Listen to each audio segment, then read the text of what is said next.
রাসূলুল্লাহ সাল্লাল্লাহু আলাইহি ওয়াসাল্লাম সেই দু ব্যক্তি সম্পর্কে বলেছেন যাদেরকে তাদের কবরে শাস্তি হতে দেখেছেন। তাদের একজন মানুষের গীবত করে বেড়াত, আর অপরজন প্রস্রাব করে পবিত্রতা অর্জন করত না। কাজেই এক লোক অবশ্যই পবিত্রতা ত্যাগ করেছে এবং অপরজন তার কথা দ্বারা মানুষের মধ্যে বিভেদ সৃষ্টির কারণ অবলম্বন করেছে, যদিও সে সত্য বলে থাকে। এতে এ সংকেত রয়েছে যে মানুষের মধ্যে মিথ্যা কথা, মিথ্যা সাক্ষ্য প্রদান এবং অপবাদের দ্বারা বিভেদ সৃষ্টিকারীর সবচেয়ে বড় পাপ হবে। তেমনিভাবে প্রস্রাব হতে পবিত্রতা অর্জন ত্যাগ করার মধ্যে এই সংকেত রয়েছে যে যে ব্যক্তি ওয়াজিব ও শর্ত বিশিষ্ট সালাত ত্যাগ করে যাতে প্রস্রাব হতে পবিত্রতা অর্জন প্রয়োজন, তারও সবচেয়ে কঠিন শাস্তি হবে। আসসালামু আলাইকুম ওয়া রাহমাতুল্লাহি ওয়া বারাকাতুহু। প্রিয় ভাইরা, এখন শুনছেন বারজাখী জীবনের দ্বিতীয় পর্ব, কবরের শাস্তি ও শান্তি সম্পর্কে কতিপয় ইমামদের মতামত। এই মাসালা সাব্যস্ত করার ব্যাপারে কতিপয় উলামার কিছু মতামত পেশ করা হলো। আহলে সুন্নাতগণ ঐক্যমত পোষণ করেন যে যখন কোনো ব্যক্তি মারা যায় তার আত্মা কবরে শান্তিতে কিংবা শাস্তিতে থাকে, আর তা আত্মা এবং শরীর উভয়ের উপর সংঘটিত হয়। তেমনিভাবে রূহ শরীর থেকে বিচ্ছিন্ন হওয়ার পর তা ভোগ করে থাকে। কখনো শরীরের সাথে মিলিত হয়, তখন উভয়েরই শান্তি এবং শাস্তি হয়। অতঃপর যখন কিয়ামত সংঘটিত হবে, তখন রূহসমূহ শরীরে ফিরিয়ে দিলে তারা তাদের কবর হতে বিশ্ব প্রতিপালকের জন্য উঠে দাঁড়াবে। শাইখুল ইসলাম ইবনে তাহমিয়া রহমতুল্লাহ আলাইহি বলেন, হাদিস বিশারদগণ আহলে সুন্নাত ওয়াল জামায়াতের নিকট এ সকল বর্ণনা ঐক্যমত পোষণ করেছেন। ইবনে কাইয়ুম ইমাম আহমদ রহমতুল্লাহ আলাইহি থেকে বর্ণনা করেন যে তিনি বলেছেন, কবরের আযাব সত্য, কেবল পথভ্রষ্টরা বা পথভ্রষ্টকারী তা অস্বীকার করে থাকি। হাম্বল ইবনে আবদুল্লাহ রহমতুল্লাহ আলাইহি বলেন, আমি আবু আবদুল্লাহ ইমাম আহমদকে কবরের আযাব সম্বন্ধে বললাম। তিনি বললেন, এ সকল হাদিস সহি, আমরা এর প্রতি ঈমান রাখি এবং তা স্বীকার করি। যখনই রাসূলুল্লাহ সাল্লাল্লাহু আলাইহি ওয়াসাল্লাম থেকে কোনো বিশুদ্ধ সনদে হাদিস আসবে, আমরা তা স্বীকার করব। তিনি জানিয়ে এসেছেন, আমরা যদি তা স্বীকার না করে ফিরিয়ে দিই, তাহলে আমরা যেন আল্লাহর নির্দেশই তার উপর ফিরিয়ে দিলাম। অথচ আল্লাহ তাআলা বলেন, এবং রাসূল তোমাদের কাছে জানিয়ে এসেছেন তা গ্রহণ করো। সূরা আল হাসর আয়াত নম্বর 7। আমি তাকে বললাম, কবরের আযাব কি সত্য? তিনি বললেন, হ্যাঁ সত্য, কবরে শাস্তি দেয়া হবে। শাইখুল ইসলাম তার লিখিত কিতাবের বহু জায়গায় তা উল্লেখ করেছেন। তার মধ্যে আল আকিদা আল ওয়াসিদিয়ায় উল্লেখ করে বলেন, পরকালের প্রতি ঈমান আনার মধ্যে মৃত্যুর পরের ঘটনাবলী সম্পর্কে রাসূলুল্লাহ সাল্লাল্লাহু আলাইহি ওয়াসাল্লাম যে সকল সংবাদ দিয়েছেন তার প্রতি ঈমান আনা। কাজেই কবরের ফিতনা, কবরের শাস্তি ও শান্তির প্রতি তারা ঈমান আনবে। অতঃপর ফিতনা সম্পর্কে বলেন, মানুষ তাদের কবরে ফিতনার সম্মুখীন হবে। প্রত্যেককেই জিজ্ঞাসা করা হবে, তোমার রব কে, তোমার দিন কি এবং তোমার নবীকে। আল্লাহ মুমিন বান্দাদেরকে পার্থিব ও পরকালীন জীবনে মজবুত বাক্য দ্বারা শক্তিশালী করেন।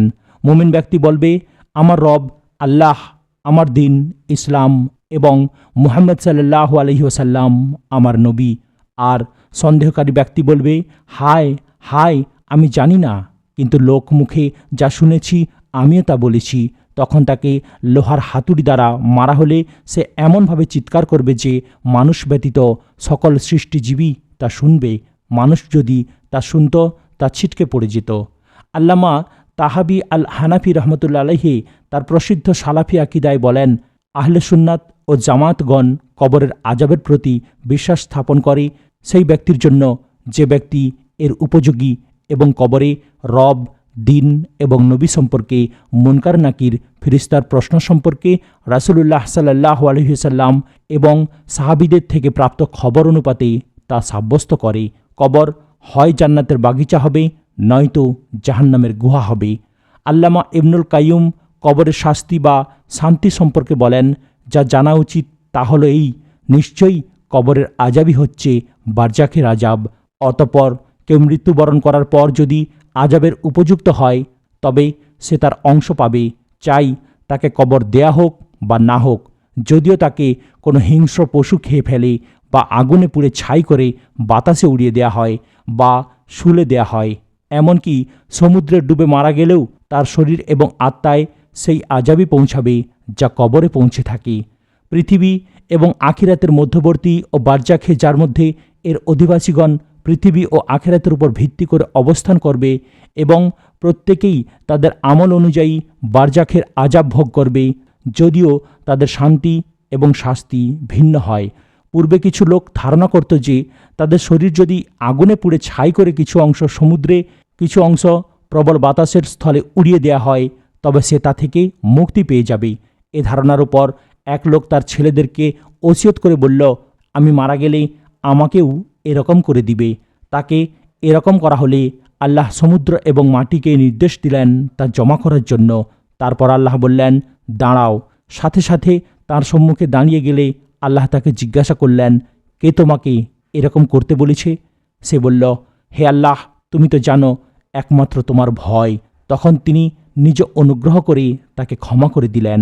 সুতরাং বারজাখের শান্তি এবং শাস্তি ওই সকল অঙ্গ প্রত্যঙ্গ থেকে বাদ পড়বে না যা ছাই হয়ে গিয়েছে। এমনকি যদি প্রবল বাতাসে বৃক্ষের চূড়ায় লাশকে টাঙিয়ে রাখা হয়, তবুও বারজাখের শাস্তি বা শান্তি রুহের সাথে শরীরেও পৌঁছাবে। যদি কোনো পুণ্যবান ব্যক্তিকে আগুনের নিম্ন স্তরেও দাফন করা হয়, তবে সে বারজাখের প্রশান্তির অংশ তার রুহ ও শরীরে পৌঁছাবেই। আল্লাহ তাআলা আগুনকে তার জন্য শান্তিদায়ক শীতল করে দিবেন, কারণ বিশ্বের সকল উপকরণ তার রব এবং সৃষ্টিকর্তার জন্যে নিবেদিত। তিনি যেভাবে চান সেভাবেই পরিচালনা করেন। তার ইচ্ছার বাহিরে কোনো কিছু অমত প্রকাশ করে না, বরং তার ইচ্ছার অনুগত, তার শক্তির নিকট অনুপ্রাণিত। আর যে কেউ তা অস্বীকার করবে, সে যেন বিশ্বের প্রতিপালককেই অস্বীকার করল, তার সাথে কুফরি করল এবং তার একত্ববাদকে অস্বীকার করল। তা কিতাব আর রূহ থেকে সংকলন করা হয়েছে। প্রকাশ থাকে যে বারজাখের বিষয়টি একটি অদৃশ্য বিষয়, যা প্রত্যেক মুসলিম নরনারীর পক্ষে তা বিশ্বাস করা একান্ত আবশ্যক। যেখানে সংক্ষেপ আকারে এসেছে সেখানে সংক্ষেপ, আর যেখানে বিস্তারিত এসেছে সেখানে বিস্তারিতভাবেই বিশ্বাস করতে হবে। যেমন কুরআন ও হাদিসে এসেছে সেভাবেই বিশ্বাস করতে হবে।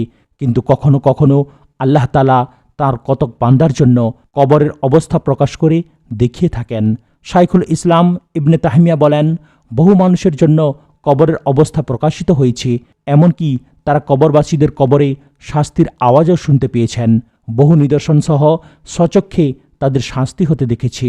তবে সর্বদা যে শুধু শরীরের শাস্তি হতে হবে তা আবশ্যক নয়, বরং তা কখনো শরীরে, কখনো রুহে, আবার কখনো উভয়েরই পৌঁছাতে পারে। দলিল, সহিহ বুখারীতে ইবনে আব্বাস রাদিয়াল্লাহু তাআলা আনহু থেকে বর্ণিত, তিনি বলেন, একদা নবী সাল্লাল্লাহু আলাইহি ওয়াসাল্লাম মক্কা বা মদিনার কোনো এক বাগানের পাশ দিয়ে যাচ্ছিলেন। এমত অবস্থায় দুজন লোকের কবরে শাস্তি হতে শুনে বললেন, কবরে তাদের শাস্তি হচ্ছে, কিন্তু কোনো বড় ধরনের পাপের জন্য নয়, এমন পাপের জন্য যা থেকে বেঁচে থাকা কঠিন ছিল না বা তাদের নিকট তা বড় ছিল না। অতঃপর বললেন, হ্যাঁ, বড়ই ছিল। আল্লাহর নিকট তা বড়, বা সে পাপ সর্বদা করার কারণেই বড় আকার ধারণ করেছে। একজন প্রস্রাব করে পবিত্রতা অর্জন করত না, অপরজন মানুষের গীবত করে বেড়াত। তারপর একটি খেজুরের ডাল আনতে বললেন, অতঃপর তা দ্বিখণ্ডিত করে প্রত্যেকের কবরে এক টুকরো করে গেড়ে দিলেন। এরকম করার কারণ জিজ্ঞাসা করা হলে তিনি বললেন, এগুলো শুকানো পর্যন্ত হয়তো তাদের শাস্তি কিছুটা হালকা হবে। ইমাম তাহাবী রহমতুল্লাহ আলাইহি হাসান সনদে ইবনে আব্বাস রাদিয়াল্লাহু তাআলা আনহুমা থেকে বর্ণনা করেন যে তিনি নবী সাল্লাল্লাহু আলাইহি সাল্লাম থেকে বর্ণনা করেন, তিনি বলেন, আল্লাহর কোনো এক বান্দাকে তার কবরে 100 দুররা মারার নির্দেশ দেওয়া হলে তিনি তার জন্য আল্লাহর নিকট আশ্রয় এবং দোয়া করতে থাকলেন, যতক্ষণ না তা কমিয়ে একটি করা হলো। অতঃপর তার কবরে মাত্র একটি দুররা মারা হলে তার কবর অগ্নিতে ভরপুর হয়ে গেল। যখন তার উপর থেকে আগুন দূর হয়ে গেল, তখন সে বলল, কিসের জন্য আমাকে এভাবে মেরেছ? তারা বলল, তুমি একবার বিনা অজুতে সালাত পড়েছিলে এবং নির্যাতিত মানুষের পাশ দিয়ে অতিক্রম করেছিলে, কিন্তু তাকে সাহায্য করনি। এই অধ্যায়ে আরও লক্ষণীয় বিষয় হল, যা ইবনে আবুদ দুনিয়া কিতাব আল কুবুরে উল্লেখ করেছেন, তার নিকট থেকে আল্লামা ইবনে কাইয়ুম কিতাব আর রুহে পৃষ্ঠা নম্বর 319-এ নকল করেছেন। একজন দৃঢ় মজবুত তাবেঈ সুয়াইদ ইবনে জুহাইর থেকে তিনি বলেন, আমরা আমাদের এবং বসরার মধ্যবর্তী কতগুলো ঝর্ণার পাশ দিয়ে যাচ্ছিলাম। এমন সময় একটি গাধার ডাক শুনতে পেলাম।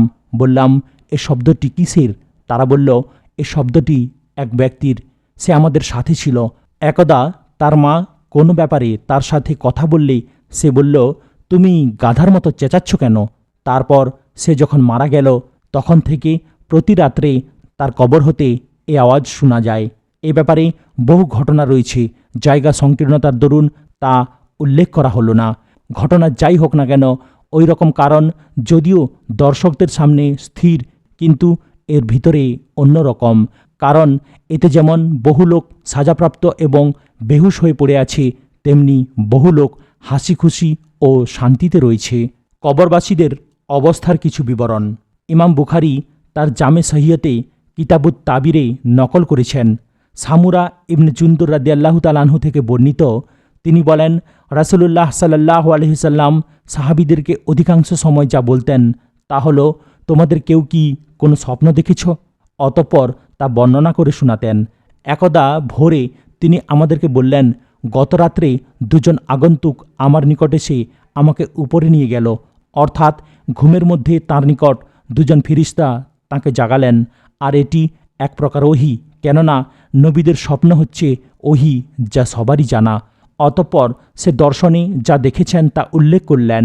আমাদের এ বিষয়ের সাথে সম্পৃক্ত কিছু অংশ এখন উল্লেখ করব। রাসূলুল্লাহ সাল্লাল্লাহু আলাইহি ওয়াসাল্লাম কতিপয় লোকদের কবরে শাস্তি হতে যা দেখেছেন, এর মধ্যে তার কথা এই, কাত হয়ে শায়িত এক ব্যক্তির নিকট আমি আসলাম। অন্য একজন লোক তার পার্শ্বে পাথর নিয়ে দাঁড়িয়ে রয়েছে। হঠাৎ দাঁড়ানো ব্যক্তি পাথর নিয়ে তার মাথার দিকে গিয়ে মাথায় প্রচণ্ড আঘাত করে চূর্ণ বিচূর্ণ করে দিচ্ছে এবং পাথরটি বহু দূরে গিয়ে পড়ছে। আবার সেটি নিয়ে আসতে আসতে তার মাথা ভালো হয়ে যাচ্ছে, ফিরে এসে প্রথমবারের ন্যায় মারতে থাকে।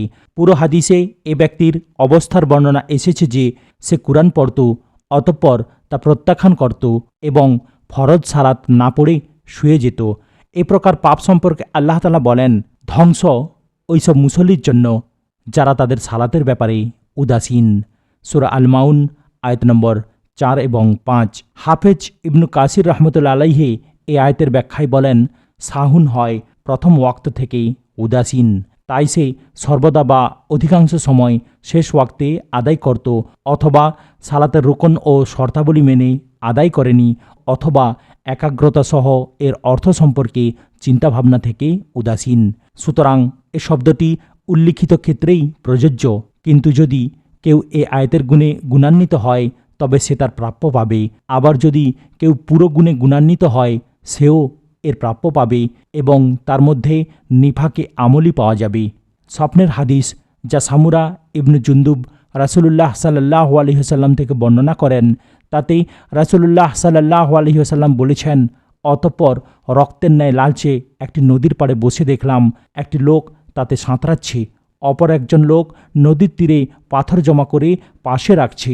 যখনই সাঁতারু ব্যক্তি সাঁতরাতে সাঁতরাতে তার নিকট এসে মুখ হা করছে, তখনই সে তার মুখে একটি পাথর ছুঁড়ে মারছে। অতঃপর সে অনেক দূরে সরে যাচ্ছে, আবার ফিরে এসে হা করলে তার মুখে পাথর ছুঁড়ে মারছে। এভাবেই তার শাস্তি চলছে। পুরো হাদিসে এসেছে যে রক্তের নদীতে সাঁতরানো ব্যক্তি একজন সুদখোর। ইবনে হুবাইরা রাহমাতুল্লাহ আলাইহি বলেন, সুদখোরকে রক্তের নদীতে সাঁতার কাটিয়ে এবং পাথর খাওয়ানোর মাধ্যমে শাস্তি দেয়া হবে, কেননা সুদের আসল স্বর্ণের উপর, আর স্বর্ণ হচ্ছে লাল। সুতরাং তাকে ফিরিস্তাদের পাথর খাওয়ানো সেই দিকেই ইঙ্গিত করে যে তার কোনো কিছুতে পেট ভরেনি। এমনিভাবে সুদ, কেননা সুদখোর মনে করে তার ধন সম্পদ বৃদ্ধি পাচ্ছে, অথচ আল্লাহ তার পেছন থেকে। আর যদি সুদখোরের এ শাস্তি বারজাখে হয় তবে সে কবর থেকে পুনরুত্থিত হওয়ার পূর্ব পর্যন্ত চলতে থাকবে। যেমন আল্লাহ তাআলা বলেন, যারা সুদ খায় তারা কিয়ামতে সেই ব্যক্তির ন্যায় দণ্ডায়মান হবে যাকে শয়তান আসর করে মোহাবিষ্ট করে দেয়। সূরা আল বাকারা আয়াত নম্বর 275। অর্থাৎ তারা তাদের কবর থেকে এভাবে উঠে দাঁড়াবে যেভাবে নেশাগ্রস্ত ব্যক্তি এবং শয়তানের আসর লাগা ব্যক্তি দাঁড়ায়। তা বলার কারণ হলো সে অত্যন্ত খারাপ অবস্থায় দাঁড়াবে। ইবনে আব্বাস রাদিয়াল্লাহু তাআলা আনহু বলেন, সুদখোর ব্যক্তিকে পাগল প্রায় গলা টিপা অবস্থায় তোলা হবে। কেউ কেউ বলেছেন তাদেরকে এমন অবস্থায় উঠানো হবে যে তাদের পেটগুলো গর্ভবতীর পেটের ন্যায় উঠানো থাকবে। যখন সে দাঁড়াবে তখনই পড়ে যাবে। মানুষ তাদের উপর দিয়ে হেঁটে যাবে। ইহা শুধুমাত্র তাদের জন্য নিদর্শন স্বরূপ করা হয়েছে, যেন এই নিদর্শনের মাধ্যমে কিয়ামতে তাদেরকে চেনা যায়। তারপর হবে তাদের শাস্তি। কবরে সাজাপ্রাপ্ত লোকদের গুণাগুণের ব্যাপারে স্বপ্নের হাদিসে আরও যা এসেছে তা হল রাসূলুল্লাহ সাল্লাল্লাহু আলাইহি সাল্লামের বাণী। অতঃপর আমরা চুলার ন্যায় একটি জিনিসের নিকট গেলাম। অন্য বর্ণনায় রয়েছে যার উপরিভাগ চিকন এবং নিম্নভাগ প্রশস্ত, নিচে অগ্নি দাউ দাউ করে জ্বলছে। তিনি বলেন, হঠাৎ এর মধ্যে কথোপকথনের আওয়াজ শুনে উঁকি দিলে সেখানে উলঙ্গ কিছু নরনারী দেখতে পেলাম। তাদের নিচ থেকে অগ্নিস্ফুলিঙ্গ আসলে তারা আর্তনাদ করছে, অর্থাৎ যন্ত্রণায় উচ্চস্বরে চিৎকার করছে। পুরো হাদিসে তাদের বর্ণনা এভাবে এসেছে যে তারা হচ্ছে ব্যভিচারী নরনারী। হাফেজ ইবনে হাজার রাহমাতুল্লাহ আলাইহি বলেন, তারা অপমানিত হওয়ার হকদার হিসেবে তাদের উলঙ্গ হওয়াটাই বাঞ্ছনীয়, কেননা তাদের উচিত ছিল নির্জনে পর্দা করা। কাজেই ছেঁড়া কাপড়ের দ্বারা তাদেরকে শাস্তি দেয়া হয়েছে। আর তাদের নিচ থেকে আজাব আসার হিকমত হল তাদের নিম্নাংশ দ্বারাই অপরাধ সংঘটিত হয়েছে। প্রত্যেক মুসলিম নরনারীর এ মহা অপরাধ, এর কারণসমূহ এবং যে সকল জিনিস এতে পতিত হওয়ায় সহযোগিতা করে, যেমন হারাম নির্জনতা এবং ফিতনার কারণগুলো অবলম্বন করা তথা বেপর্দা ও নারীর লোভনীয় অঙ্গপ্রত্যঙ্গ প্রকাশ করা, এমনিভাবে হারাম জিনিসের দিকে তাকানো, সেই সাথে যে সকল গান বাজনা ব্যভিচারে লিপ্ত হওয়ার জন্য উদ্বুদ্ধ করে ইত্যাদি কারণ ও পদ্ধতিগুলো হতে বেঁচে থাকার আপ্রাণ চেষ্টা করা ওয়াজিব। কবরে সাজাপ্রাপ্ত আরও যাদেরকে তিনি দেখেছেন তারা হলো এমন কতক লোক যারা হারাম গীবত করে বেড়াতো। ইমাম আহমদ এবং আবু দাউদ কর্তৃক বর্ণিত হাদিস দ্বারা তা স্পষ্ট।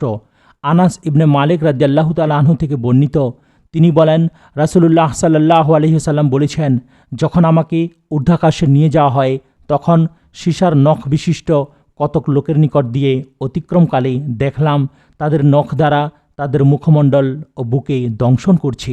আমি জিবরাইল আলাইহিস সালামকে জিজ্ঞাসা করলাম, তারা কারা? তিনি বললেন, তারা ওই সকল লোক যারা মানুষের মাংস খেয়ে বেড়াতো, অর্থাৎ গীবত করত এবং তাদের মান সম্মান নষ্ট করত।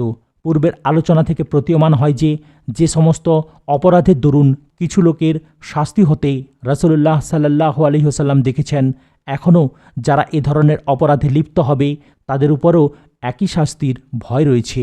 কাজেই তা থেকে সতর্ক থাকা একান্ত আবশ্যক। এখানে আরও কিছু নমুনা রয়েছে যা বিভিন্ন জায়গায় বিক্ষিপ্ত। আল্লাহ তাআলা তার সৃষ্টি জীবের জন্য কবরবাসীদের আযাব সম্পর্কে যা প্রকাশিত করেছেন তার কয়েকটি মাত্র এখানে তুলে ধরা হয়েছে। আল্লাহর নিকট প্রার্থনা, তিনি যেন আমাদেরকে, আমাদের পিতামাতা এবং সকল মুসলিম ভ্রাতৃবৃন্দকে তাঁর ক্ষমা ও রহমতের অন্তর্ভুক্ত করেন। কবরে শাস্তি হওয়ার কারণসমূহ এ বিষয়ে আল্লামা ইবনু কাইয়্যিম রাহমাতুল্লাহ আলাইহি তার অন্যতম কিতাব আর রুহে একটি নজিরবিহীন অনুচ্ছেদ নিয়ে এসেছেন। সংক্ষিপ্তাকারে তা তুলে ধরা হলো। তিনি যে কথা দ্বারা শুরু করেছেন তা হলো এই যে, প্রশ্নকারী বলল, কি কারণে কবরবাসীদের সাজা হয়? এর উত্তর দুভাবে দেয়া যায়। প্রথমত সংক্ষিপ্তাকারে, দ্বিতীয়ত বিস্তারিত। সংক্ষিপ্ত উত্তর: আল্লাহ সম্পর্কে তাদের অজ্ঞতা, তার নির্দেশ অমান্য করা এবং তার বিরুদ্ধে বিভিন্ন অপকর্মে লিপ্ত হওয়ার জন্য তাদের শাস্তি হয়।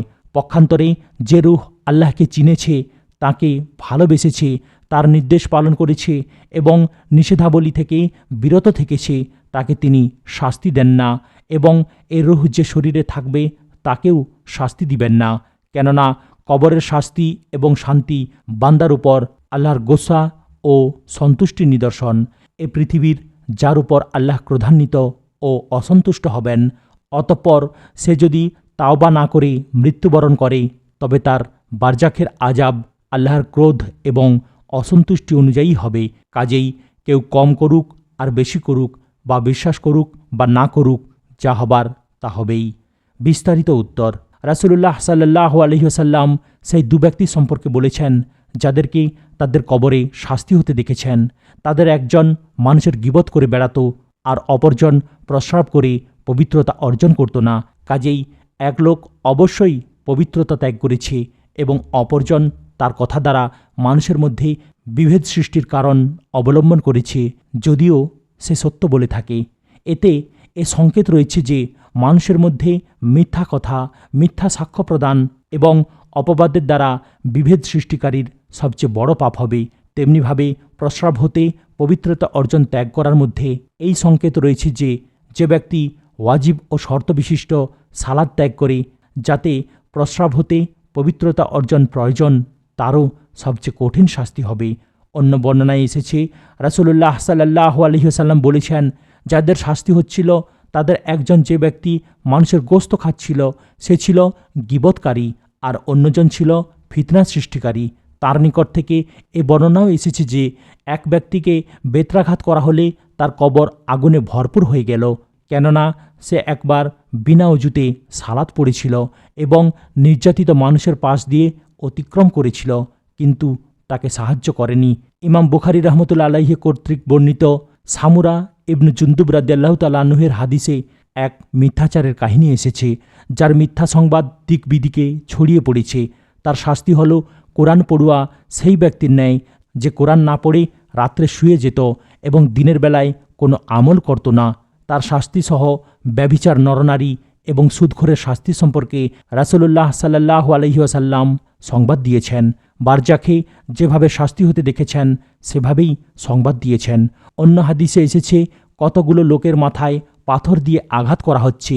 তাদের কারণ ছিল তারা সালাতের ব্যাপারে শিথিলতা করত, আর যারা জরি নামক ঘাস এবং জাক্কুমের মধ্যবর্তীতে ঘোরাঘুরি করছে তাদের কারণ হলো তারা তাদের মালের জাকাত দেয়নি, এবং যারা দুর্গন্ধযুক্ত গোশত খাচ্ছে তার কারণ তারা ছিল ব্যভিচারী।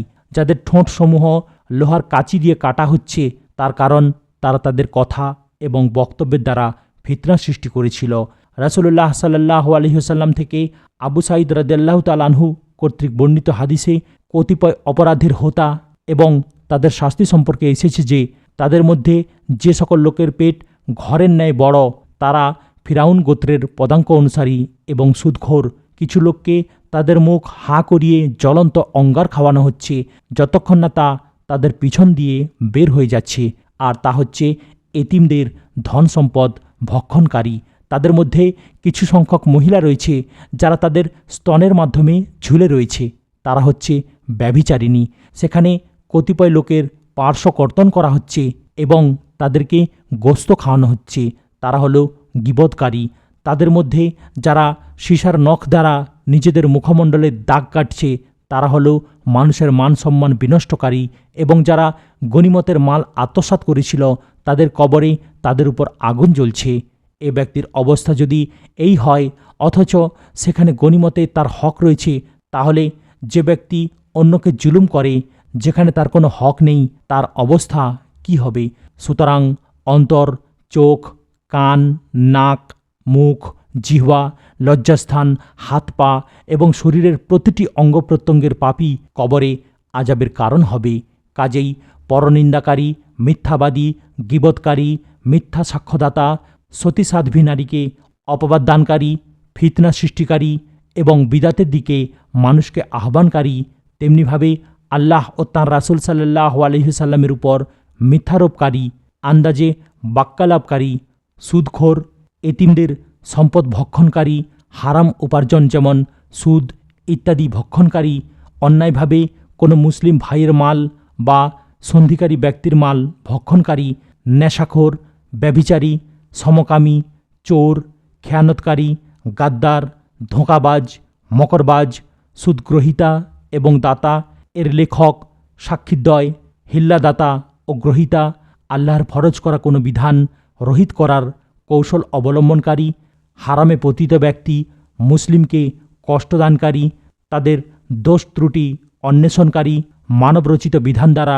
শাসনকারী, আল্লাহর শরিয়ত ব্যতীত অন্য কিছু দ্বারা ফাতোয়া দানকারী, পাপকর্মে এবং শত্রুতায় সাহায্যকারী, হত্যাকারী, আল্লাহর কোনো হালালকে হারামকারী, আল্লাহর নাম এবং গুণাবলীর হাকিকত অস্বীকারী এবং তা রহিতকারী, রাসূলুল্লাহ সাল্লাল্লাহু আলাইহি ওয়াসাল্লামের সুন্নাতের উপর কারো সিদ্ধান্ত, রুচি এবং নীতিকে প্রাধান্য দানকারী, মৃতের উপর ক্রন্দনকারিণী এবং তা শ্রবণকারিণী মহিলা, জাহান্নামের ক্রন্দনকারী পুরুষ অর্থাৎ আল্লাহ ও তদীয় রাসূলের হারাম করা গান গায়ক, তার গান শ্রবণকারী, কবরের উপর মসজিদ নির্মাণকারী, তাতে চেরাগদাতা ও বাতিদানকারী, ওজনে কম বেশি দাতা, জালিম, অহংকারী, লোক দেখানো আমলকারী, পশ্চাতে ও সামনে পরনিন্দাকারী, সালাফদেরকে অপবাদদাতা, গণক ও জ্যোতিষীর নিকট কিছু জানতে চাওয়া এবং তাতে বিশ্বাস এবং জালিমদের সহযোগী,